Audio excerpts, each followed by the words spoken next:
ලන්දේ උකුල උඩ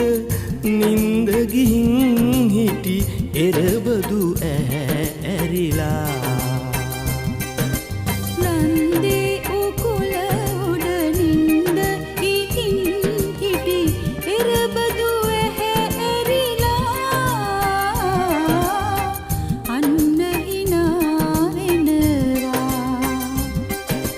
ලන්දේ උකුල උඩ නින්ද ගිහින් හිටි එරබදු ඇහැ ඇරිලා